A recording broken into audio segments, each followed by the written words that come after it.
And when couples talk about their relationships, this emotional part of the brain, the amygdala, is firing. And I always describe the amygdala like a toddler on caffeine. But if you're looking for something that involves intimacy, it takes time. A lot of times what I've experienced is that couples who share very similar spiritual intimacies, they do have stronger foundations because it's that value system. It's what grounds them as a couple. So it's not a matter of, it's a threat and we can't do it. It's, okay, now how are we going to work around that? Well, it's not possible to get everything from one person. So it's okay to say, wow, my partner doesn't quite give me everything I want in the area of emotional intimacy.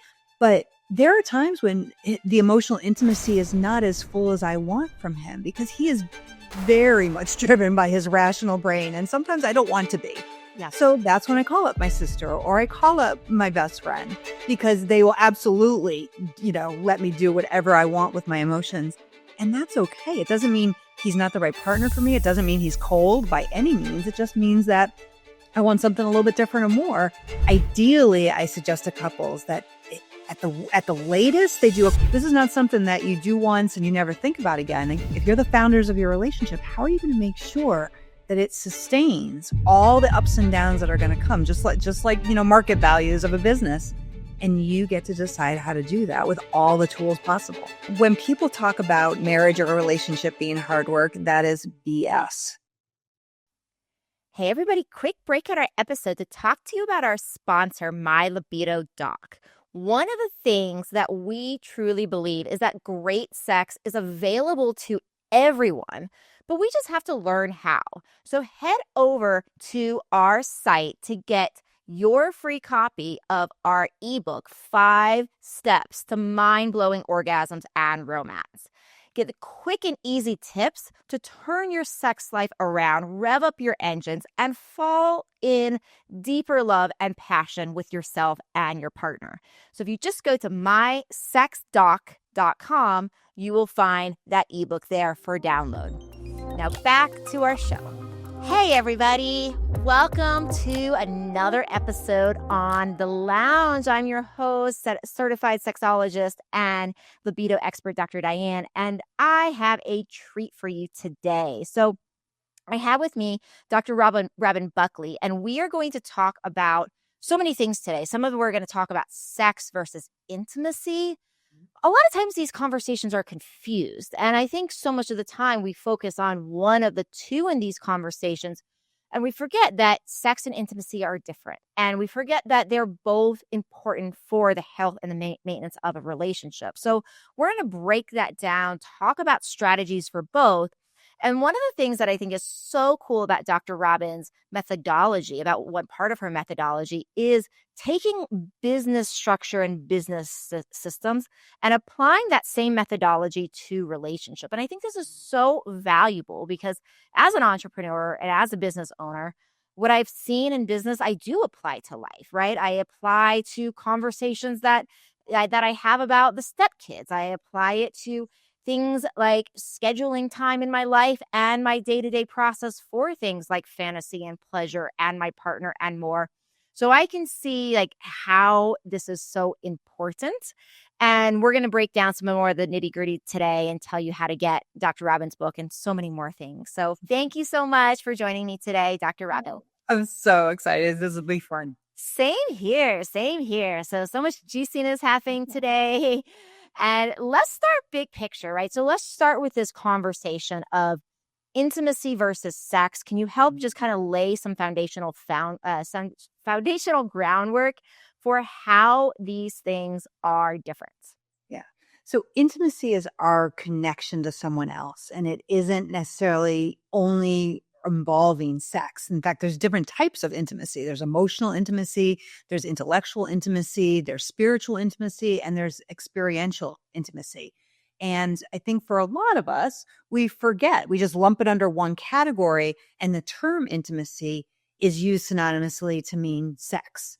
And these are not the same things. As you can tell from this list, it's a lot more faceted than those two being interchangeable words. So intimacy, at least in my perspective, and maybe yours as well, is that it creates the foundation for the potential for a really healthy sexual life.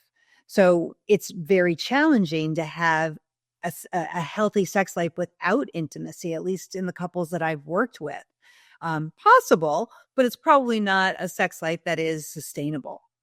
Yeah, and I think there's so much to be said there. I relate to all of that. I actually had a personal realization recently around like I get all my personal realizations when I'm snowboarding, and I was snowboarding a couple weeks ago, and so I was thinking about business like frequently, and I was like, maybe I really need to stop saying I'm a sex doc and start saying I'm an intimacy doc, and it's for exactly all those reasons because Yeah. all of those things are the things I talk to people about. Yeah.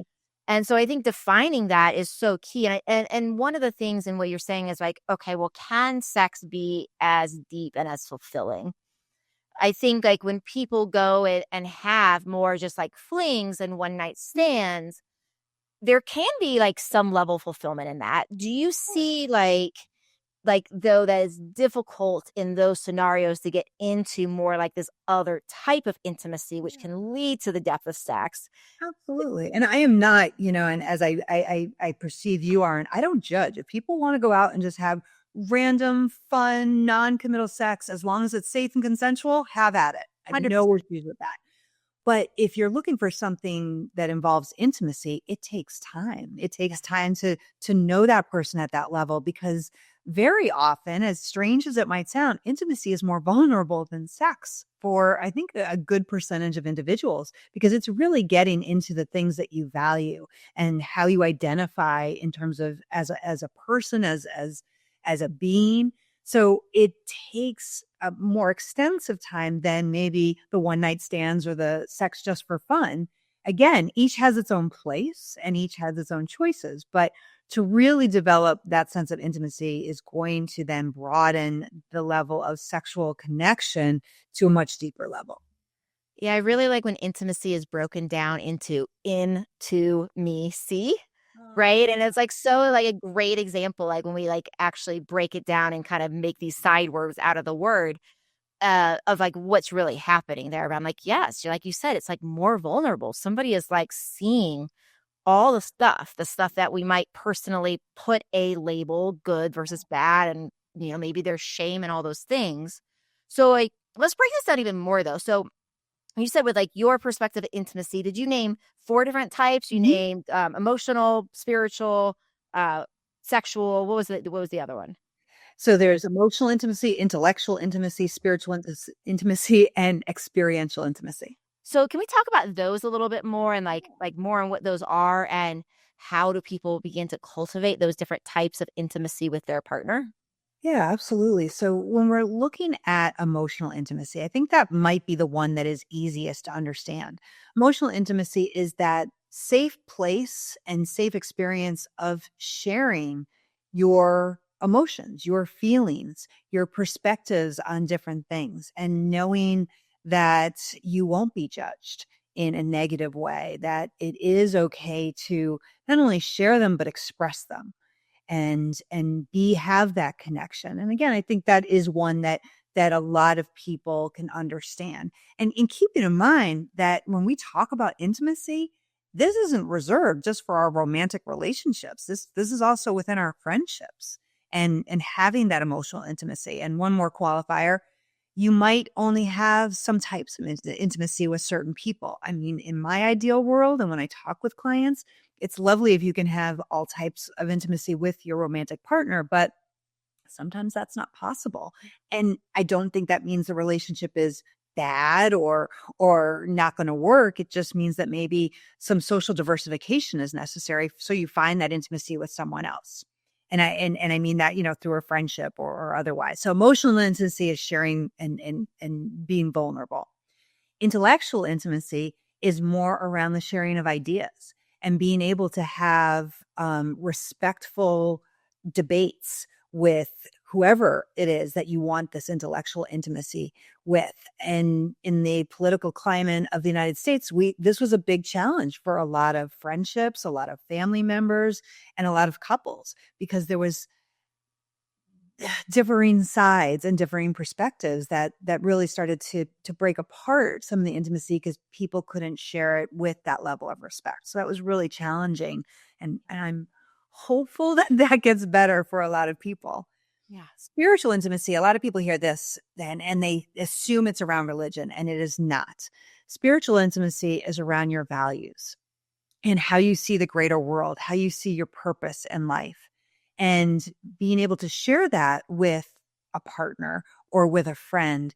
And ideally, sharing it so that maybe that person can support you in achieving that. Not that they're going to do it for you, but they can encourage you or they can keep you accountable if that's what you're looking for. They can be that sounding board for you as you share kind of the greater ideas. A lot of times what I've experienced is that couples who share very similar spiritual intimacies, they do have stronger foundations because it's that value system. It's what grounds them as a couple. And then experiential intimacy is, I don't know, I laugh because I think it's sometimes the most fun. It's what are you sharing in a very, for lack of redundancy, experiential way with someone. Are you going on trips? Or do you go running with them? Do you go paint pottery? It doesn't matter what it is, but what are your shared experiences that bring you closer? Because it's those memories that, again, kind of weave themselves into the foundation of that relationship, whether it's a romantic relationship or whether it's a friend relationship. So as an example, in my family, our kids are all adult children now, but once a year, we take all of our kids and their significant others on some trip.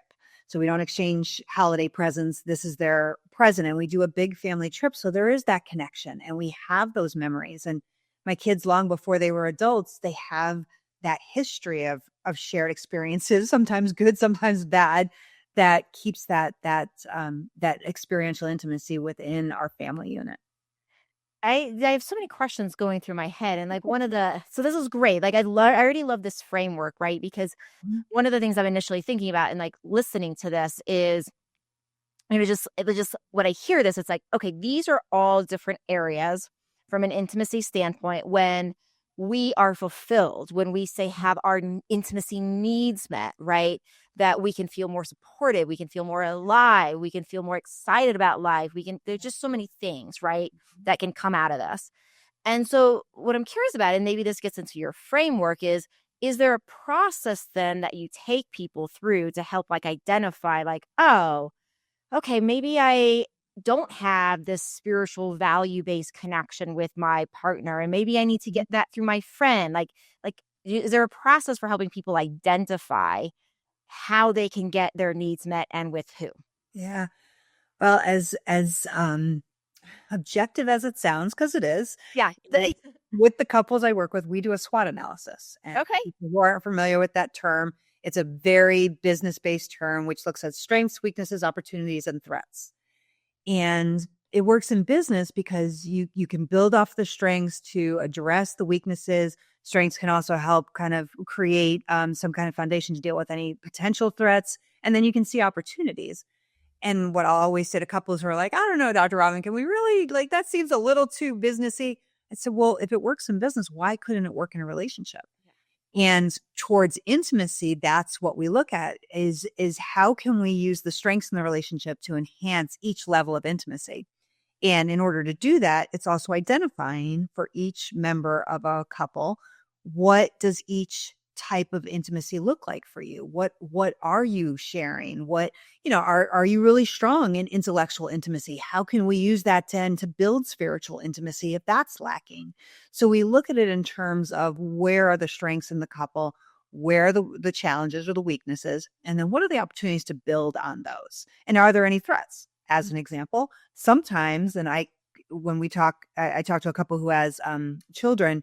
We talked about them as stakeholders, internal stakeholders that the couple is working to maintain, just like in business. And sometimes internal stakeholders are threats to experiential intimacy as a couple because they are time consuming and they're financially consuming. So it's not a matter of, oh, it's a threat and we can't do it. It's, okay, now how are we going to work around that? So it's a very analytical way of breaking down where are the strongest points in a relationship where are the challenges and how can we foresee to avoid anything that could continue to damage the relationship. Yeah, I love it. I love the SWOT analysis in general. And basically, I think I just like I'm a scientist by heart, and so anytime we can like be find like systematic ways of helping people, it just makes it so I think linear and obtainable. Well, as you know, Yeah, Diamond, a lot of it goes back to just neuroscience. And when couples talk about their relationships, this emotional part of the brain, the amygdala, is firing. And I always describe the amygdala. just a quick break to let you know that 80% of women do not have orgasms from vaginal intercourse alone. So many people are not having the type of sex that is healing, that brings them closer, that brings them more connected, that is full of so much pleasure and passion that it can build bones, reduce stress, help serotonin, bring happiness, lower anxiety, improve sleep, and build a better connection with your partner. That is what hot and modern monogamy is modern monogamy that brings in all of that passion, that desire, that closeness, and that healing. And that's what you can get at the Hot and Modern Monogamy Club. So if you're interested in that and I can help you, please go to modernmonogamyclub.com. Now back to our show. And if we don't find a way to rein in the amygdala and get our logical part of our brain, the prefrontal cortex, engaged, then the amygdala is going to take over. And that's where you see couples blow up, whether it's in sadness or in anger. But when you're looking at things strategically, whether it's the SWOT analysis or otherwise, then your prefrontal cortex is there. And then you can talk about even really difficult things in a really calm way. Yeah, it's interesting, right? You were actually taking something that is highly emotional, like our emotional intimacy, to also be redundant. And we're actually taking that and we're saying, oh, we're going to actually take the emotion out of the emotional intimacy so we can process it, right? So we can get emotional intimacy. It's this very cyclical thing that works. Yeah, I love that so much. So, when do you typically find then in like your work where you do something like this? So you're doing a SWOT analysis on these 4 different intimacy areas. When do you find in your work then it's like, oh, this is something that we're not actually able to say improve upon, right? There's not the opportunity is like, we just can't get to that opportunity to say, oh, like we're going to have this intellectual relationship that's just maybe not available. Is that what happens then is like then determining like because of something like that coming up, like, okay, you need to maybe find a way of getting this need met through a friendship or through a course. Or is that kind of how it works?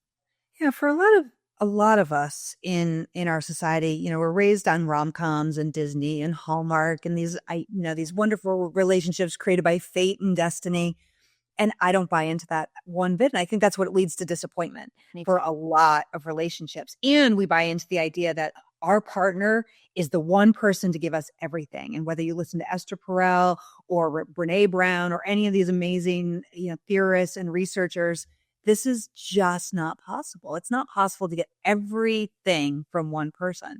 So it's okay to say, wow, my partner doesn't quite give me everything I want in the area of emotional intimacy. I do hope that your partner gives you some in each area, but it doesn't have to be to the fullest extent. I adore my husband. I am very lucky to be best friends with my husband because we were best friends for 20 years before we were married. So it was an easy jump.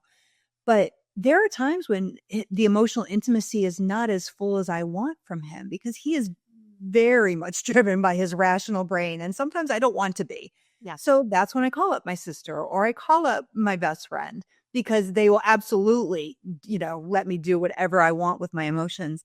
And that's okay. It doesn't mean he's not the right partner for me. It doesn't mean he's cold by any means. It just means that I want something a little bit different or more.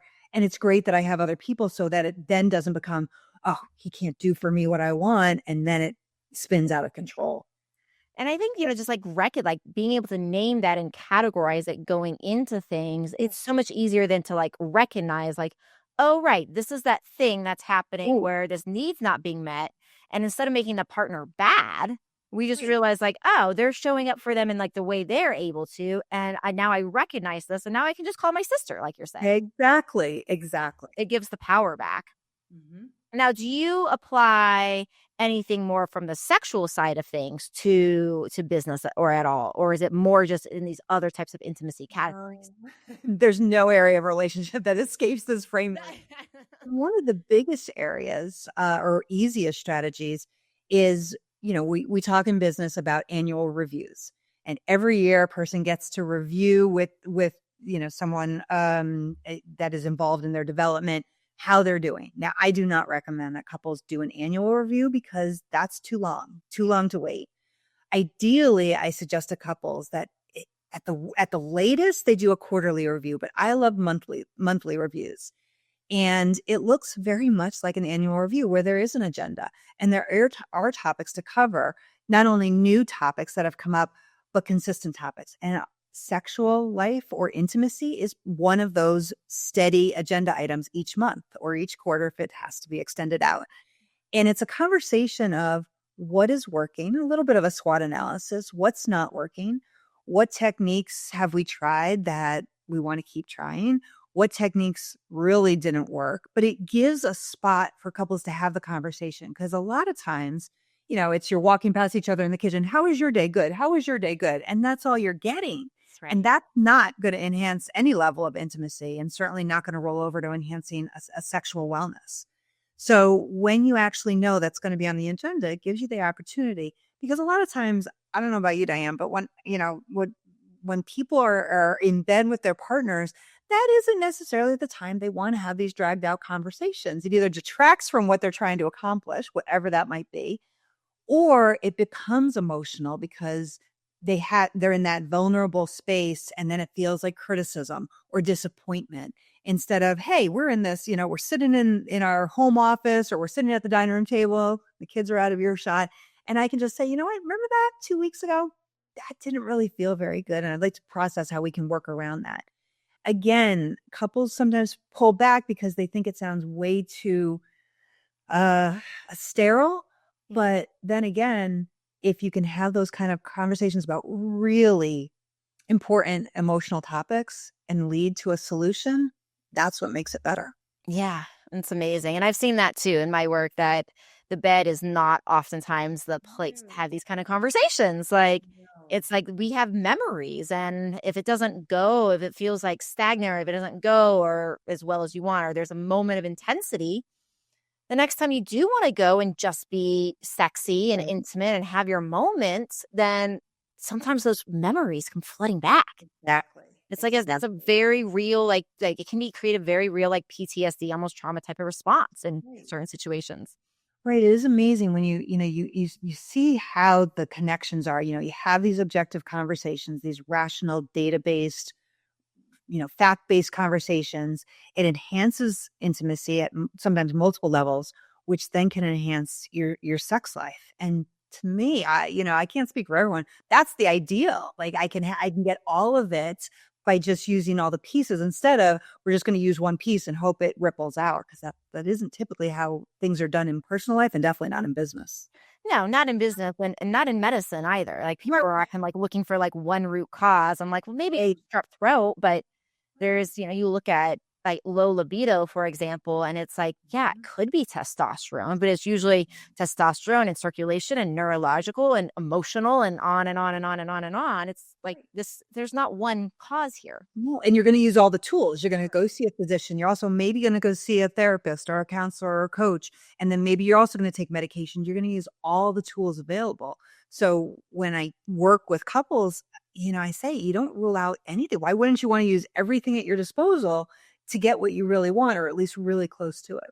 Yeah, I love it. So we talked about SWOT analysis. We talked about our monthly reviews. Mm-hmm. What other business, and we're going to encourage people obviously to go get your book, which will have way more in it than we can get to today.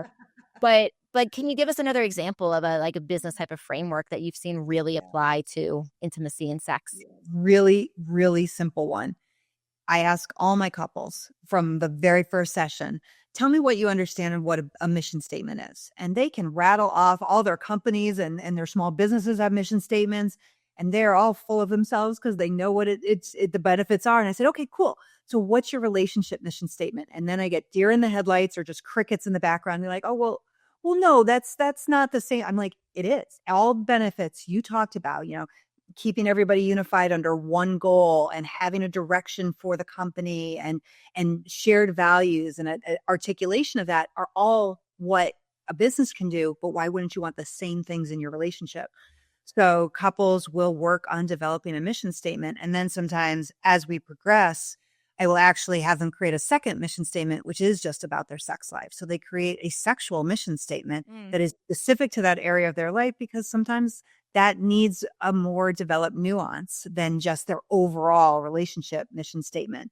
And it becomes a tool. I tell them, this is not something that you do once and you never think about again. Again, as your monthly review, you review your mission statement. What are some ways we supported our mission statement this month? What are some ways we were totally off track? And the same with the sexual mission statement. How did we support it? And how did we miss the mark? And how can we change that? It becomes a way to an evaluation tool for all the important areas, the big umbrella of the relationship, and that really specific, important part for a lot of people around intimacy and sex. I love it. And I was about to even comment before you said at the monthly review, because my partner and I actually did this. We created a couple mission statement. Oh, I love this. But here's the thing. As you were saying this, I was like, but can I actually tell her what it is? Because we've not been doing the review. And I know that, and I do that for my business. I do monthly reviews and quarterly reviews and yearly reviews and all the things. But I was like, this is a perfect example of we created it. And now I need to talk to him tonight and be like, do you remember what that was? And we probably need to update it because it's been some years. Right. Exactly. But that's a really white years you. I mean, it's this dynamic, ever evolving. It isn't just you slap it on paper and then it's good forever. That's crazy. Your relationship, I would hope, isn't like that. It's going to continue to evolve and change as each of you do. So. Yeah. Yeah. And I think it's so I talk a lot too about putting people in couples, putting each other on the same team again. Right. Yeah. And I think so many times it's we get in these little things, right? These little spats or these little moments that drift us apart. And it's so easy to forget that, hey, this is this is teammate. This is being on the same team. And I think that mission statement is a good way. It's one of, many tools that really can help to put people back on oh, this is why we're together. This is what we're doing. We're on the same team. This is what our team is about. This is what we stand for.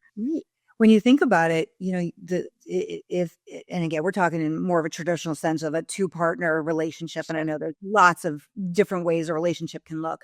But if we're going from that framework, those two people are the founders of the relationship, just like co-founders of a business would be working together. So if you're the founders of your relationship, how are you going to make sure that it sustains all the ups and downs that are going to come, just like market values of a business?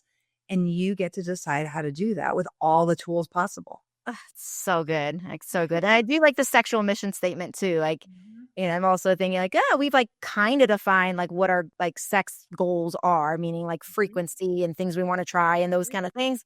But we haven't defined it from a mission statement standpoint. So I love you're giving me some fun ideas for our conversation after we celebrate life with kids later. Well, get it. So good. Okay. So wrapping up part 1 here, and then we'll let everybody know that, hey, you can get part 2 by going to mylibidoclub.com. And in part 2, we're going to talk about CBT framework, cognitive behavioral therapy, and some of the framework with that. My understanding of CBT has always been part of the process with that is to get trauma and things that are more intense or maybe more activating to the nervous system, more into the prefrontal cortex, where we can process them and actually have conversations. Is that really what we're doing here with that? Yeah, it's actually applying deliberate strategies so that your brain becomes your ally in the relationship rather than your adversary. And that is as simple as I can make it. And so we're going to talk about that in part 2. And I think that's so important because a lot of times it's the crazy thought that gets into the brain and we believe that thought, and the thought then creates all these feelings and it takes over. Yes. And all of a sudden we're making these decisions about our life and our relationship just because we had a thought go by our brain and we didn't even have to believe it. Exactly. Yeah. Okay. So part 2 coming up. But before that, let's tell everybody about your book that's coming out, how to access that, how to access, just all your goodies. Right. So by the summer of 2025, my book, it's entitled Marriage Incorporated, Building a Relationship with a Business Framework is going to be out. And it talks about some of the strategies that we've talked about today, Diane, as well as a whole host of others. So it's based on over 15 years of using this framework and really seeing it work in a way that for some couples who have tried even traditional therapy just didn't have the success. So that's going to be out. And if you have any questions about it, you can find me on Instagram, LinkedIn, or at my website, drrobinbuckley.com. And we'll have all of those links in the show notes. And then you had some other giveaway too. Is that right? Yeah, absolutely. So when people reach out, we can absolutely schedule a complimentary 15 minutes coaching session. It's usually just something where I can really help very quickly identify some key goals that people want to accomplish and give them a couple quick strategies. So it's just a way to really jumpstart your relationship. Perfect. Great gifts. And we'll find all that in the show notes. And before we wrap up today, is there any final thing you want to say to everybody before we call it a wrap? Yeah, I would say that when people talk about marriage or a relationship being hard work, that is BS. It is not hard work. It is diligence, nurturement, and dedication to the relationship every single day. But if you tell your brain it's hard work, and we'll be talking about this next, it will be. So stop telling yourself that and just apply the tools that will get you the relationship you want. I love that so much. I get very frustrated when people say the same thing. So we're totally in alignment there. So everybody, I hope you will go check out this book. This will be out basically any day now. And please go check out more of Robin's work and find me at mylibidoclub.com for part 2. Thank you so much, Robin, for being here today. Diane, this was awesome. All right, everybody. This is another episode of The Lounge. Can't wait to see you again. Thank you for listening to the Libido Lounge. Please don't keep me a secret. Please share this with your friends.